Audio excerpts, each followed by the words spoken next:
Yeah, so moved to California and had to fly back east for the holidays, and had Jamie, who was born at 10 pounds 3 weeks early, so big kid, in his car seat and was like carrying him and definitely had him lifted high enough that the car seat would clear the seat backs down the aisle to our seat so I could get him strapped in. And I felt it immediately, just that very hot pinching sensation In and your a back. in my back and a need to would have loved to have laid down, but instead spent the next 5 hours taking care of my son on a flight. Got to New Hampshire and went to urgent care. And I remember at the time I've also had a history of kidney problems. And I remember thinking to myself, like, this is very close to where my kidney pain sometimes starts and is maybe this the beginning of a kidney infection or a kidney stone that's moving. Um, Went to urgent care, got some Flexeril, and some kind of NSAID, and just remember spending that Christmas basically on the couch. Came back and had my first CT scan in January of 2016, which confirmed a slight bulge at L5S1, looked very manageable, minor on the original CT scan. So if anything, I felt like good that it was a simple diagnosis, a diagnosable issue, and that I could begin physical therapy. And that seemed like definitely the right move.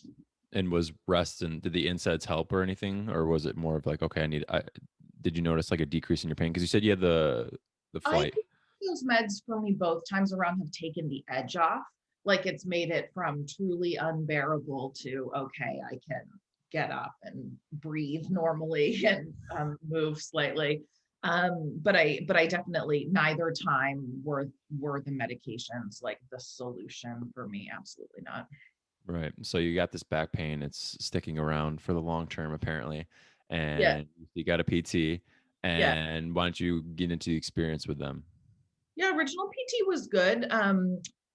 Was at a very fancy clinic in Palo Alto, was going once a week. I think the biggest challenge for me was honestly time commitment. At the time I was working in San Mateo, would have to leave early, drive a half hour home, go change clothes out of work clothes, go work out, change again, drive back to work. It just became something that was large in the calendar and therefore hard to oversee or overlook or accommodate. Um, and went for about a year once a week. As I said, it definitely helped. Um, it definitely did not make the pain worse, but it didn't make it significantly better either. I think if anything, maybe it brought me to like a 1 or a 2, or maybe in flare-ups that I would start to notice my back a little bit. But I would say the first time around with PT, I never got to a good equilibrium point before it just got to be too much in my calendar, and I bailed. Yeah. And this was all pre pandemic. So you had traffic in the Bay Area makes it 2016. Yeah. 2016. Yeah. So traffic in the Bay Area makes it difficult for anybody. But if you have a PT visit, even if you're close, it still can be like a 20-minute drive there. And then you have your hour visit and then you got a 20-minute drive back. And obviously with kids and work and stuff, it can make it rather difficult. Yeah, and I mean, as you have the privilege of knowing, I'm a workaholic. I love working. And so any moment that I take out of my work calendar to do other things is also just becomes a real stressor for me, like an additional stressor. And so I don't think that contributed either.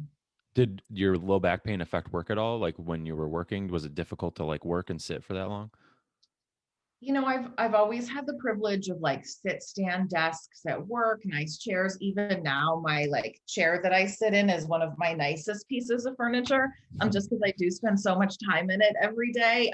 It has to be it has to be something that's comfortable for me. I actually the biggest thing I remember noticing was catching the train in the city. So fast forward October 2019, started working in downtown San Francisco. And so I'd constantly be like in Menlo Park, running to the train, sitting on the train, getting downtown, having to walk really quickly to meetings, and just like, and if you've been downtown San Francisco, it's almost like aisles that you walk in on the sidewalks. There's one in each direction.